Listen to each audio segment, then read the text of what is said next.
Que faire des mômes? Que faire des mômes? Que faire des mômes? Que faire des mômes? Que faire des mômes? Que faire des mômes? Que faire des mômes? Que faire des mômes? Eric Couder. Bonjour à tous, bienvenue, c'est Eric Couder. Je suis très heureux de vous retrouver pour un nouveau numéro de Que faire des mômes, votre rendez-vous 100% famille à écouter chaque semaine à la radio et en podcast sur quefairedesmômes.fr. Au sommaire aujourd'hui dans votre rubrique Allô parlons jeunesse, je téléphonerai à Marie-Madeleine Jouvin, présidente de l'association Les Titis de la Butte d'Or et membre fondatrice du Petit Festival de la Butte d'Or, un festival qui aura lieu le samedi 8 juin de 10h à 18h au Jardin Rosa Luxembourg à Paris. La deuxième partie de l'émission sera consacrée à la Première Guerre mondiale puisque dans la rubrique À vos agendas, nous découvrirons la bande-annonce du film Stubby, je vous parlerai de l'exposition dans les coulisses de la paix au musée de la Grande Guerre de Meaux et enfin dans la rubrique Livres, je vous présenterai le livre C'était quoi? La Première Guerre mondiale, 50 drôles de questions pour la découvrir aux éditions Talendier Jeunesse. Et en dernière partie d'émission, c'est un événement, je recevrai en invité d'honneur Thierry Amiel pour son nouveau single Détends-toi, premier extrait de son 4e album Artefact qui sortira en septembre prochain. À présent, comme chaque semaine et en partenariat avec l'ONG CNRJ, Allô parlons jeunesse. Que faire des mômes? L'ONG CNRJ est l'organisation non gouvernementale des cercles nationaux de réflexion sur la jeunesse. L'ONG CNRJ possède un statut consultatif spécial auprès de l'ONU et est présente dans plus de 20 pays dans le monde. L'ONG CNRJ est construite par des citoyens sans argent des États, elle est donc indépendante. Elle travaille à permettre à la jeunesse de mieux prendre sa place dans le monde. N'hésitez pas à aider l'ONG CNRJ à aider la jeunesse sur www.cnrj.org. L'ONG CNRJ vous présente l'invité jeunesse. Tout de suite, retrouvons Marie-Madeleine Jouvin. Bonjour Marie-Madeleine Jouvin. Bonjour. Alors vous êtes présidente de l'association Les Titis de la Butte d'Or et membre fondatrice du Petit Festival de la Butte d'Or, un festival qui aura lieu le samedi 8 juin de 10h à 18h au Jardin Rosa Luxembourg à Paris 18e. Avant de parler plus amplement du festival, quelques mots sur l'association. Quelle est son histoire et quelles sont les actions que vous avez déjà réalisées? Alors, son histoire, elle a comme origine le Conseil des parents des crèches du 18e arrondissement. Donc, c'est un conseil qui regroupe les parents élus des crèches municipales de l'arrondissement. Et avec plusieurs parents, on avait envie de... en fait, on s'est rendu compte du peu d'offres culturelles pour la toute petite enfance, de spectacles vivants. Donc, c'était il y a 5 ans. Et donc, on a voulu créer un festival. Donc, on a été soutenu par la mairie du 18e pour cette première édition. Et puis, ça a tellement bien marché qu'on s'est dit qu'il fallait qu'on structure la chose. Donc, on a créé l'association. Et puis, depuis, on a créé deux éditions. Donc, en tout, on a eu 3 éditions et là, c'est la 4e qui va avoir lieu le 8 juin prochain. Oui. Et donc, en 3 ans, on a plus que triplé le nombre de publics. Et donc, là, ça confirme notre idée qu'il y a quelque chose à faire. Et donc là, depuis 1 an, moi, j'ai arrêté mon travail. J'étais architecte. Oui. Et j'ai arrêté mon travail pour développer l'association, pour justement développer les actions et permettre de faire des actions tout au long de l'année et pas juste ponctuellement. Donc, pour le moment, on n'a que le festival comme action. Oui. Et là, on est en train de chercher des subventions et des aides financières pour mener des actions tout au long de l'année. Et donc ça, c'est les projets qu'on a envie de porter, il y en a 2 qui ont pour objectif le même, c'est d'aller à la rencontre des publics et d'aller vraiment là où ils sont. Et donc le premier, c'est de faire une programmation tout au long de l'année dans les espaces verts, dans les espaces publics, dans les bibliothèques et en partenariat avec les théâtres aussi. Et le deuxième, on appelle ça des temps d'émerveillement. Et c'est de faire intervenir des artistes dans des établissements de la petite enfance et qui viennent mettre à disposition aux enfants, donc c'est tout petit, c'est 0-3 ans, Oui. et aux adultes qui les accompagnent leur pratique artistique suivant la réaction des enfants. Donc ils vont adapter leurs propositions par rapport à la réaction des enfants et donc amener leur vision du monde dans les structures petite enfance. Très bien. Alors on va parler maintenant du Petit Festival de la Butte d'Or. Quel en est le programme? Alors le programme, il se divise en 2, je dirais. Il y a une programmation artistique avec des spectacles vivants. Donc là, cette année, on a une douzaine de représentations avec de la danse, de la musique, musique contemporaine, des contes.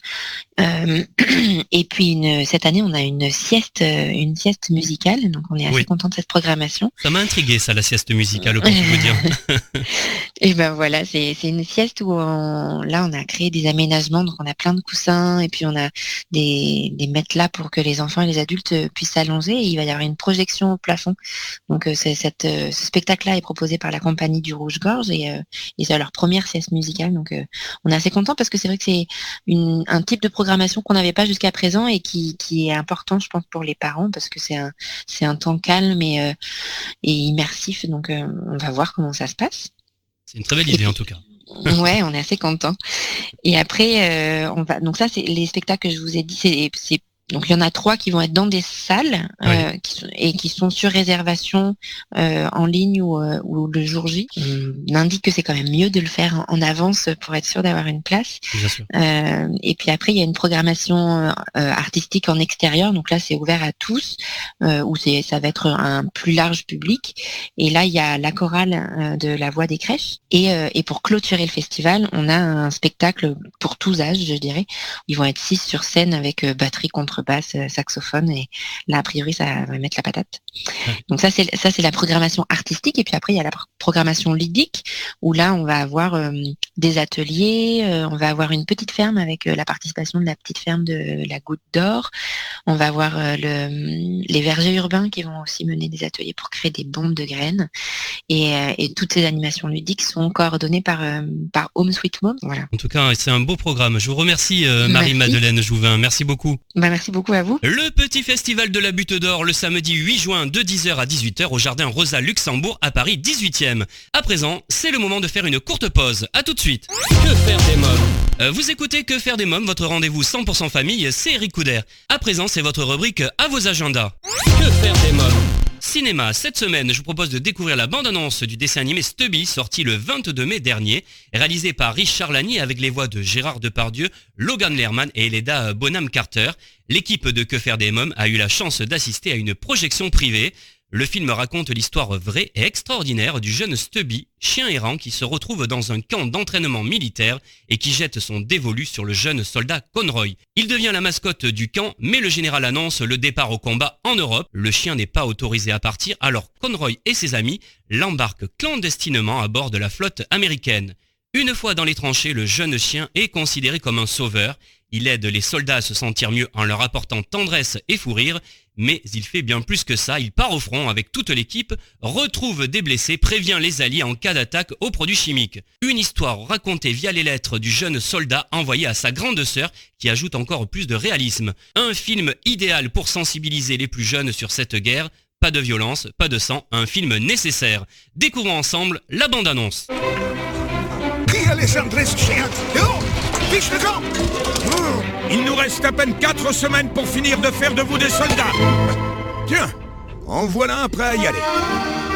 Et toi, Conroy, j'ai vu que tu t'étais trouvé un chien. Si ça se trouve, le sergent veut une mascotte pour notre compagnie, pour qu'on se démarque. Ouais, on va se démarquer à l'odeur.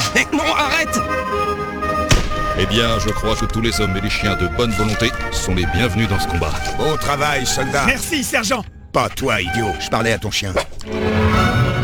Alors, nous deux, on est censé faire quoi, au juste ? Attention, abritez-vous ! Mais maintenant que vous, les Américains, vous êtes là, la guerre sera bientôt finie. Écartez-vous, on a un blessé ! Les Boches peuvent nous bombarder à tout instant. Le chien essaye de nous prévenir. Stubby ! Reste là. J'aimerais avoir la moitié de son courage. Du courage ? Ça, c'est pas du courage. Sous un ciel comme celui-ci, on oublierait presque qu'on est en guerre. Merci, Stubby. Vous devriez prendre exemple sur lui.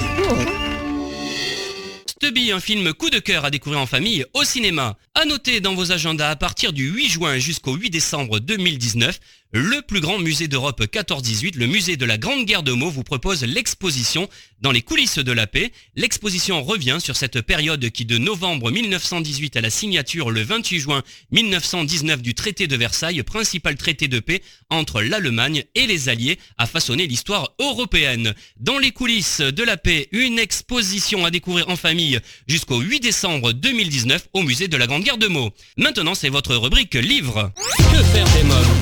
C'était quoi la Première Guerre mondiale ? 50 drôles de questions pour la découvrir aux éditions Talendière Jeunesse. Un livre de Sophie Lamoureux illustré par Zelda Zong avec comme conseiller historique Fabien Jouan. La Première Guerre mondiale, elle devait être rapide. Elle a duré 4 longues années, de 1914 à 1918. Certes, la France a gagné la guerre, mais au prix de millions de morts et de blessés. Pas étonnant alors qu'on en parle encore un siècle plus tard. En 50 questions sérieuses, insolites ou plus légères, vos mômes approcheront au plus près de la réalité de la der des der, les batailles, les bombardements, la peur, mais aussi le courage, l'humour et la solidarité des soldats. C'était quoi la Première Guerre mondiale ? 50 drôles de questions pour la découvrir aux éditions Talendière Jeunesse. À présent, c'est la rubrique Invité. Que faire des mômes ? C'est un événement. Thierry Amiel est mon invité d'honneur. Bonjour Thierry Amiel. Bonjour. Alors votre actualité, c'est un nouveau single, Détends-toi, premier extrait de votre 4e album, Artefact. Alors l'album sortira en septembre prochain. Alors parlez-nous du titre, cette fois-ci du single, Détends-toi. Alors ce titre, donc en fait j'ai quand même parlé un tout petit peu de l'album pour pouvoir présenter ce premier extrait. Mon album a une idée forte, entre guillemets, c'est deux facettes pour lesquelles je me suis dédoublé. Et donc Détends-toi, c'est le premier extrait de l'album, mais c'est surtout le premier extrait de la première facette de l'album. Et pour cette facette-là, j'ai voulu du lâcher prise, laisser tomber le regard de l'autre, le jugement, mon image sociale. J'ai voulu m'amuser en fait et écouter mes envies et me prendre pourquoi pas pour un rocker, un rappeur. Tous les gens avec qui j'ai travaillé, je leur ai demandé d'oublier l'image qu'ils avaient de Thierry Amiel, celle qu'ils connaissent, donc parce qu'en général souvent les gens ils vont tout de suite se mettre au piano, faire une balade, un truc. J'ai dit non, pensons différemment. J'ai envie d'exubérance et d'extimité. Après la deuxième facette de l'album, ce sera en effet miroir de plus balade, plus intime, l'intimité. Et donc Détends-toi, pour parler plus amplement du premier extrait, pour moi c'était une bonne entrée en matière pour présenter la première facette de mon nouvel album. Et j'ai choisi ce titre parce que j'aimais l'idée qu'il soit pas convenu, qu'il soit pas classique, et j'aborde dans ce titre qui est donc à l'image de cette première facette énergique, dansant, nocturne, électrique, électronique, avec une place très présente pour les synthétiseurs. J'aborde un sujet particulier entre guillemets qui m'a touché, c'est les couples. Enfin moi c'est un couple d'amis qui m'a inspiré ça, qui vit une relation passionnelle et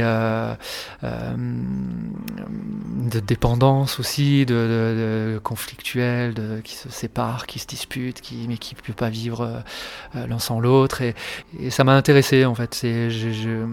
Pour ce titre, j'avais envie de parler de quelque chose de sensuel et un peu sexy, tout ça, et j'ai pensé à ce couple-là en fait, et j'ai voulu parler. Je trouvais que ça soulevait pas mal de questions jusqu'où on peut aller dans la dépendance, à quel point on peut souffrir, s'oublier. Que faire des mômes, votre rendez-vous 100% famille continue juste après une courte pause. À tout de suite. Que faire des mômes. Vous écoutez Que faire des mômes, c'est Eric Couder, Thierry Amiel et mon invité. Pourquoi avoir intitulé cet album Artefact justement ?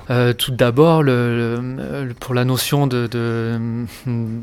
d'objet que j'ai imaginé, que j'ai pensé et fabriqué de A à Z, vraiment ce disque que j'ai peaufiné. Ensuite, j'aime bien en électronique, enfin notamment en vidéo, l'artefact, c'est une interférence électronique, électrique qui va interférer sur l'image et peut-être des fois la dédoubler par exemple. Et j'aime bien aussi un sens psychologique qui voudrait que l'artefact ce soit un masque qui permettrait de dévoiler des envies enfouies et c'est pour tout ce sens-là. Après, si je devais répondre en une phrase, moi je dirais que j'aime l'idée d'interférence sur l'image qui permettrait de se dédoubler pour dévoiler une part enfouie. Comme je disais, voilà, j'avais cette envie de montrer une autre facette. Vous avez une part de vous enfouie ? Peut-être pas spécifiquement une part, mais c'est vrai que j'ai voulu, avec ces deux facettes, montrer mes deux extrêmes. Je pense qu'on a tous ça en nous, des fois, de l'envie de peut-être à un moment donné crier quelque chose dans la rue, ou mais de pas oser, ou de monter sur une table dans une soirée où on se restreint. Et moi je me dis, dans la vie de tous les jours, et dans la musique c'est pareil, c'est peut-être des envies que j'ai pu avoir moi dans le passé, où tu te dis, mais non, ça c'est pas moi, ça je peux pas, ça c'est, je suis pas un rocker, je suis pas un rappeur, je pense qu'on a tous une part de nous que les gens connaissent pas, ou qu'on montre pas, et effectivement que j'ai en moi, et que j'ai voulu mettre en avant. Après, ça a toujours été là. C'est juste que jusqu'à présent, j'avais plutôt montré un côté plus, disons, enfin pas classique. J'ai pas envie de me dénigrer, mais disons, oui, la personne que je suis en public, quoi. Mais que là, avec Artefact, il y a une partie où je vais peut-être me montrer au final plus intime. C'est-à-dire souvent, quand on met un masque, on va se lâcher, on va montrer, on va faire le con, entre guillemets, tout ça, mais au final on parle peut-être encore plus de soi, donc c'était une manière peut-être de montrer plus d'intimité, de parler de choses plus concrètes, plus personnelles, quoi. Alors vous signez la quasi-totalité des textes et des compositions. Pourquoi ce choix ? Déjà c'est gratifiant artistiquement de s'exprimer, de se développer, d'écrire et composer. C'est vrai que moi j'ai toujours été chanteur, interprète, et dès mon premier album j'avais commencé à toucher du doigt au fait d'écrire et de participer aux compositions. Je l'ai fait de plus en plus. C'était pas une volonté pour ce 4e album. Au début, j'étais parti dans l'idée de faire appel aux meilleurs compositeurs, aux meilleurs auteurs, mais les circonstances ont fait que je me suis retrouvé à écrire un texte, puis 2, puis 3, et pour au final, oui, quasi signer la quasi-totalité des choses, mais c'est venu tout seul. Et ce projet, c'est vrai que j'ai pris le temps de le faire et de le travailler dans sa globalité. Même j'ai participé aussi à l'image, aux idées de pochette, des séances photos, et j'ai adoré investir tout l'univers de cet album et le maîtriser de A à Z. Vous avez envie justement de tout maîtriser maintenant ? En fait, j'ai envie de développer mon épanouissement dans l'art. En fait, une histoire de progresser, de m'améliorer, et donc toucher à tout, effectivement, et maîtriser au mieux son propos, et ce que j'ai envie de véhiculer. Quels sont les thèmes, pour donner un avant-goût à nos amis auditeurs, quels sont les thèmes que vous allez aborder dans cet album ? Alors j'aborde, je crois que c'est Gainsbourg qui disait ça, il doit y avoir 5 thèmes, je pense, de chansons, et donc j'aborde des thèmes somme toute classiques, je veux dire. Après, ce qui compte, c'est la manière dont on le dit, dont on écrit, mais en fait, j'ai voulu raconter des choses concrètes, être moins dans des choses imagées, métaphoriques, mais plus les ramener vraiment à moi, à ce que je vis, mon quotidien, ou par rapport à ce que je vois tous les jours dans ma rue, ou ce que je vais voir dans des voyages ou dans des rencontres, mon entourage, et effectivement là, avoir parlé d'amour, j'en parle pas de manière là très, disons, romantique, etc. Mais j'ai bien aimé utiliser le biais de ce couple d'amis que je connais très bien et qu'ils se reconnaîtront peut-être pas honnêtement, puisque j'ai extrapolé des choses et je me suis amusé avec ce thème-là. Mais tous les sujets, disons, classiques de la peur que tout s'arrête, la peur du lendemain, la peur de mourir, l'amour et tout ça, c'est des sujets que j'ai abordés, mais en étant dans du réel et dans du concret. Alors vous serez en concert le 18 septembre 2019 à 20h30 au Nouveau Casino de Paris. Alors comment vous préparez ce rendez-vous avec votre public ? Alors j'ai hâte déjà d'y être parce que c'est la première fois que je vais faire un concert avec une majorité de titres inédits. Donc c'est une idée qu'on a eue avec mon équipe de dévoiler en grande partie les chansons de l'album une semaine avant qu'ils sortent. Donc ça va être intime. Donc c'est pas le Casino de Paris, c'est le Nouveau Casino à Paris. C'est un rendez-vous que je vais avoir avec mes plus fervents fans qui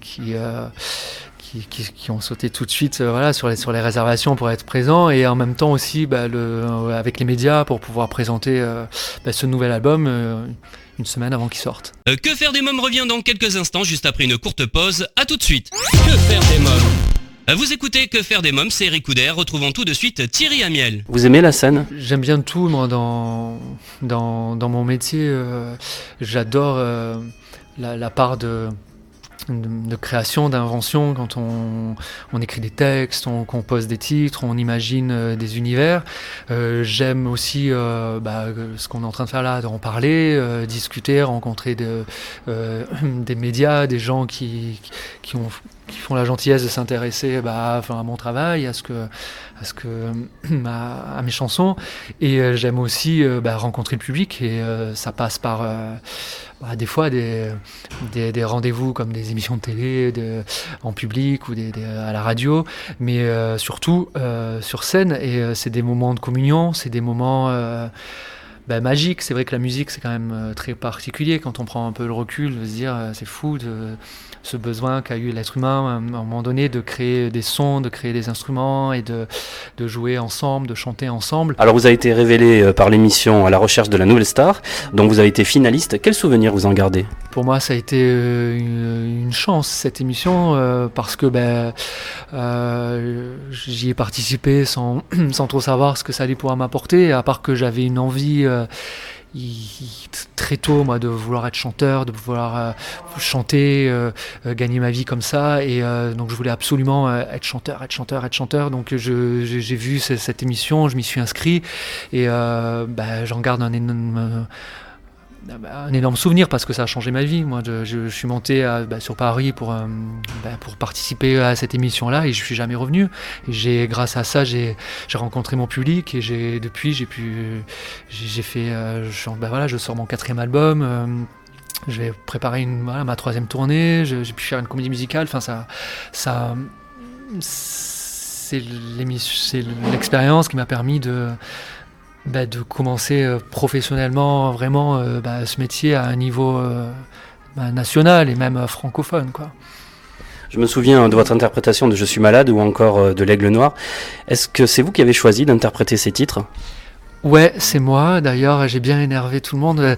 Ils ont changé les règles de l'émission après, parce que à mon époque, c'est les chanteurs qui choisissaient leurs chansons, et j'ai fait des choix qui n'étaient pas forcément tout public. C'était à chaque fois des vieilles chansons d'interprètes. C'était pas forcément le gros tube du moment. Et donc oui, c'est moi qui les ai choisis. Et je sais qu'après, ils ont imposé dans les autres émissions aux chanteurs, ils leur donnaient juste une petite liste. Et les chanteurs devaient choisir leurs chansons dans une liste, parce que souvent, ils n'ont pas été d'accord avec moi. Et j'ai jamais lâché. Et donc je suis très content d'avoir pu vraiment imposer, enfin en tout cas choisir, pouvoir décider vraiment de ce que je voulais chanter. Et pourquoi ces choix ? Pourquoi ces chansons alors ? Parce que j'ai eu un déclic.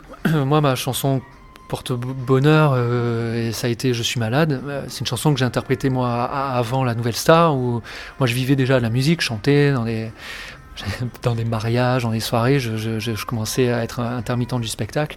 Et un jour, je sais plus comment, j'ai découvert cette chanson. Et quand je l'ai interprétée, j'ai eu un déclic d'interprète. J'ai vraiment réussi à rentrer en connexion avec cette chanson-là. Et c'était ma chanson porte-bonheur. Et donc, quand j'ai fait le casting, j'ai chanté cette chanson-là. Et j'ai voulu renouveler après cette expérience. Et quand il a fallu trouver un titre à chaque fois interprété chaque semaine, j'ai réfléchi moi à ces chansons qui me touchaient, que j'avais pu découvrir moi dans des karaokés ou tout simplement à la radio, et sur lesquels j'allais pouvoir faire passer des émotions et trouver un écho avec mes propres sentiments. Et donc j'ai cherché des copies, disons, de Je suis malade. Donc j'ai vraiment des chansons à texte, à émotion, et qui me touchaient. Alors il y a eu un single, votre premier single, Les mots bleus, la reprise du tube de Christophe, qui est devenu rapidement disque d'argent. Là aussi, quelques mots sur Christophe et sur ce titre. On m'a proposé en fait vu que je m'étais fait connaître par des reprises, de pourquoi pas poursuivre le truc et chanter une nouvelle reprise, mais qui ferait partie intégrante de ce premier album et qui annoncerait un peu la couleur de l'album. Et ça s'est fait en concertation avec ma maison de disques à l'époque, un peu ce que je disais tout à l'heure, trouver. C'est une chanson que j'aurais pu interpréter en fait aussi dans l'émission. Je l'avais pas fait, et d'un chanteur que j'aime beaucoup, qui est Christophe, et une chanson très poétique. On a essayé de trouver un titre qui me correspondait et qui pourrait être actuel en même temps. Et je pense qu'on avait réussi à faire un morceau, une réalisation, une réinterprétation intéressante et actuelle. Et j'avais eu un beau message de Christophe une fois que le titre est sorti. Il m'avait envoyé un texto, c'était marrant, et il voulait me joindre et tout, et il m'avait félicité, et c'était touchant pour moi, parce que j'étais encore un peu dans le jeu, moi, un peu aujourd'hui, il y a une mode des covers et tout, mais à l'époque, c'était sur quel titre j'allais pouvoir m'amuser, et donc je m'attendais pas à ce message, à ce texto, et à le rencontrer après, plus tard. Mais... Alors il y a eu aussi votre rôle de Adam dans la comédie musicale Adam et Ève, La seconde chance. Là aussi c'est extraordinaire. Vous avez aimé cet exercice de faire de la comédie musicale, et vous auriez envie encore de faire de la comédie musicale? J'avais pas prévu moi de faire ça un jour. C'est Pascal Obispo qui m'a contacté pour me proposer ce rôle. J'ai adoré vivre ça, j'ai adoré être avec plusieurs artistes sur scène, être dans un grand show, apprendre la danse, prendre des cours de comédie, et moi ça m'a vachement nourri, après comme toute expérience dans la vie, mais ça, pour le coup, elle m'a vachement nourri pour ce 4e album, et je serais pas fermé à l'idée de pouvoir le refaire un jour, mais à la limite, moi ce que j'adorerais, ça serait pourquoi pas un jour participer à une vraie comédie musicale, mais un peu comme à Broadway ou à Londres. À présent, faisons une courte pause. À tout de suite. Que faire des mômes? De retour pour la suite de Que faire des mômes, toujours en compagnie de Thierry Amiel. On va parler un peu de votre enfance. Quel petit garçon vous étiez? Je pense assez proche de la personne que je suis aujourd'hui. Je pense pas avoir beaucoup changé, donc j'étais pour parler un peu de mon nouvel album. Je pense que à la maison j'étais très expressif, très énergique, mais dans la vie dehors plutôt timide, plutôt réservé. Et donc voilà, j'ai toujours eu, je pense, ces deux facettes-là. Après, comme beaucoup de timides, les timides sont pas forcément dans la vraie vie totalement introvertis avec leurs proches et tout. Donc, mais j'étais quelqu'un de réservé. Est-ce que la famille, c'est important pour vous? Ouais, la famille, c'est super important. La famille qu'on a, auprès de qui on grandit, dans laquelle on est né, mais aussi celle qu'on se crée après avec les amis, et qui pour moi après rentrent dans ma famille, quoi. Et j'ai 3 frères et 2 petites sœurs aussi, parce que ma mère est assistante maternelle, et donc on a été famille d'accueil aussi, et j'ai eu deux sœurs voilà, qu'on a gardées très longtemps, quasiment jusqu'à leur majorité. Et donc c'est comme mes sœurs. Donc voilà, c'est très famille, quoi. Voilà, très famille dans ma famille. C'est un métier difficile. Ils en pensent quoi de votre parcours? Ah oui, alors là, les parents, c'est sûr moi j'ai eu des parents qui n'ont pas choisi leur métier. Ils sont une génération où on leur a plutôt imposé, où la vie leur a imposé un travail. Et donc ils sont toujours dit qu'ils laisseraient leurs enfants s'épanouir dans ce qu'ils voudraient. Et c'est vrai que moi, quand j'ai voulu chanter, ils m'ont jamais empêché, jamais freiné. Et c'est vrai aussi que comme ils sont super fiers et d'ailleurs ils sont pas très objectifs, je pense, mais donc c'est vrai que ils sont très contents. Et c'est vrai que pour les parents, mais même pour moi, c'était quelque chose de pouvoir faire l'Olympia, c'était quelque chose même d'être à Paris, de vivre à Paris. J'imagine que dans leur éducation, vu que l'idée c'était de laisser leur enfant s'épanouir, je pense qu'ils sont contents que je m'épanouisse là-dedans. Après, que le métier soit difficile et qu'ils s'en inquiètent, ça aussi, c'est vrai. Je pense qu'il va y avoir de ça aussi. Maintenant, ils savent que j'ai les pieds sur terre et que je suis très équilibré et que voilà, un chanteur, ça chante. Donc après, si j'ai la chance de poursuivre dans des grandes salles et de vendre des disques et de toujours retrouver le public, qui seront très heureux, de toujours m'épanouir et donc de faire la fierté ou le bonheur, en tout cas de rassurer mes parents. Allez, une dernière question. J'ai lu alors sur votre fiche Wikipédia, donc je ne sais pas si c'est vrai, donc je vais voir ça avec vous. Vous aviez écrit sur votre fiche de renseignement du collège que vous voulez être chanteur, c'est vrai ça? Alors c'est vrai, je trouve pas ça super intéressant pour les Wikipédia, mais c'est vrai. Donc, en fait, j'ai toujours voulu être chanteur. Donc depuis toujours, et j'avais dû dire ça dans une interview parce que quand on rentre au collège, je sais pas si vous vous rappelez, mais on nous demande toujours de faire une fiche avec le nom des parents, tout ça, et de ce qu'on va faire plus tard, et je savais pas trop quoi mettre, et c'est vrai que ça a été la première fois où j'ai mis un mot dessus, ou en tout cas j'ai assumé de le dire, je veux être chanteur. Pourquoi ça m'a marqué? Parce que ça avait fait rire aussi les copains de classe, un peu comme si j'avais dit je veux être président, ou je sais pas quoi, voilà, je veux être chanteur, c'était pas commun, ça avait fait rire, et en même temps, je suis content d'avoir créé ma chance et réalisé ce rêve. Ouais. Alors qu'avez-vous envie de dire pour terminer à vos fans qui vous écoutent aujourd'hui? J'ai envie de dire aux gens qui me connaissent et qui m'ont suivi que j'espère que mon 4e album sera au rendez-vous pour eux et qu'il leur plaira comme les précédents. Et voilà, c'est vrai qu'on maîtrise pas ça. On fait des choses en faisant au mieux, en suivant des intuitions, des envies, mais après on sait pas ce que le public en fera, et j'espère que le public sera au rendez-vous et qu'ils seront pas déçus. Merci Thierry Amiel, merci beaucoup. Merci. Assis près de toi, je suis loin de tout. Ici loin de toi, je me sens rien du tout.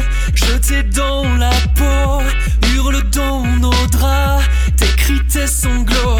Je te jure, j'y arriverai pas. Ce matin, je m'enfuis, je crois que je m'ennuie. La folie te guette, t'attrape et te poursuit. T'attrape et te nuit. Si tu veux de moi, t'attends quoi? Je ne suis rien sans toi. Ton obsession pour moi, détends-toi. C'est un mal qui me va. Allongé dans le noir, tu dis que tu veux mourir. Te remplis d'espoir quand je te fais souffrir. Es-tu vraiment de taille? Je crois que ça te dépasse. Cet amour indicible, j'ai tellement d'entaille. Tu veux que ça s'arrête, de sexe en prise de tête. La folie me guette, m'attrape et me poursuit. M'attrape et me nuit. Détends-toi, premier single extrait du 4e album Artefact de Thierry Amiel qui sortira en septembre prochain. À noter que l'artiste sera en concert le 18 septembre 2019 à 20h30 au nouveau Casino de Paris. Alors vous avez été très nombreux à me laisser des messages au sujet de Thierry Amiel sur les réseaux sociaux. J'ai décidé de lire un des messages qui résume bien tous vos petits mots. Ce message est de Picham de Belgique. Enfin son retour, sa voix nous a tant manqué. Puisqu'on parle de Belgique, Cécile Djanga, humoriste belge, se produira les 5, 6 et 7 juin à la Nouvelle Scène à 20h dans son One Woman Show presque célèbre. Et bien voilà, Que faire des mômes pour aujourd'hui, c'est terminé. Un grand merci à tous mes invités. Comme chaque semaine, j'embrasse très fort ma petite nièce Erika qui m'a inspiré cette émission. Merci pour votre fidélité. Bye bye.